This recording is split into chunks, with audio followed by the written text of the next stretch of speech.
A long time ago, I remember some random person on Tumblr saying that the United States' Germany First policy in World War II was racist, because Japan actually attacked the United States, but the U.S. focused on Germany.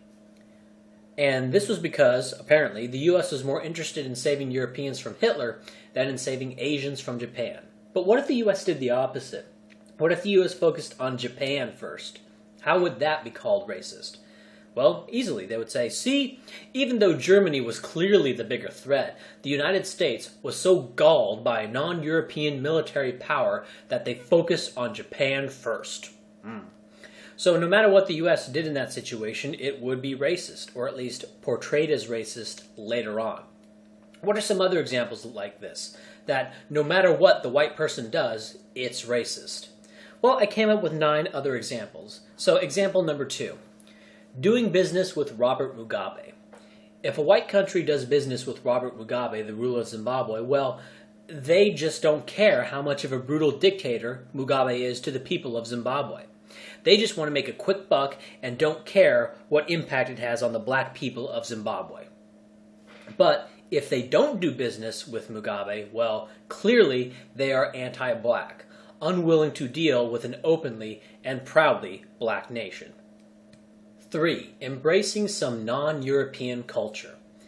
If a white person paints a sugar skull mask or wears dreadlocks or has Native American paraphernalia, well, that's cultural appropriation and an invasion of non-white cultural space, and it's done in a cavalier disregard for this space. But if a white person doesn't embrace anything from non-European cultures, well, clearly they are narrow-minded, and they clearly think that these other cultures have nothing to offer. 4. Gentrification versus segregation. If whites move into a non-white neighborhood, that changes the nature of the neighborhood in a process known as gentrification, which is a polite way to say colonialism and whiteness displacing coloredness. But if whites don't ever move into a non-white neighborhood, well, that's segregation, and it's their feelings of white exceptionalism manifest, and their feelings of superiority and apartness. 5. A teacher calling on a black kid in class. If you, as a teacher, call on the black students, clearly you are trying to humiliate them, thinking that they won't know the answer, and you're doing this either consciously or subconsciously.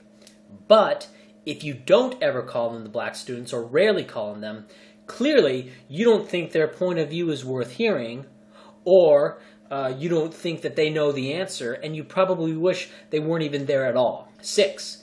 Giving loans to people of color. Now this is very simple. If you give people of color a loan, well then you're obviously a predatory lender. You don't care if they can pay it back or not. And you are all too happy to come in and gobble up their assets if and when they are unable to pay the interest. But if you don't give them a loan, well, it's either because you don't think they can succeed because they're non-white, or you know they'll succeed, but you'd rather lose money than support colored success. 7.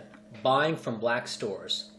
If you buy from black stores, that increases local demand, which not only raises overall prices, but it will cause a shift in what the black-run stores produce or what they put on their shelves in order to cater to their white customers like you. And this harms black consumers in that area, and it is also an indirect form of gentrification or neocolonialism.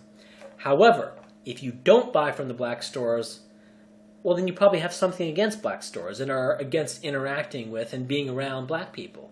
Right? Clearly racist, you only go to the white stores. 8. Trying to work at a black company. If you try to work at a black company, of course you are invading their space, and that's gentrification, as we've been over. But you are also pushing out black job applicants who probably need the job more than you and had a lot more to overcome and lots of oppression to overcome. But if you don't try to work at a black company, well, you know, what do you have against black people, huh? 9.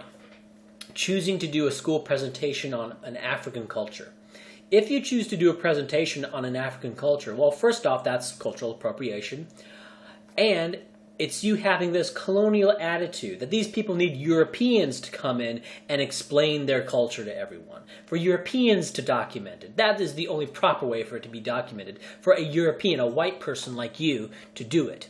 As if they needed a Frenchman to decipher hieroglyphics. And you can learn about Kwanzaa just fine, if not better, from the mouths of black people. Certainly it will be more genuine when it comes from a black person who has a long, storied, historical tradition of the holiday of Kwanzaa. But if you don't do a presentation on African culture, well, what do you have against African culture? Okay, you did a presentation on Chinese culture, but we all know that the Chinese are more similar. 10. Reporting race differences in poverty and jail. Now, if you report these statistics, clearly you are trying to find data to prove that these other races are more violent or more criminal and otherwise inferior to white people. Right? That's your motivation if you report these statistics.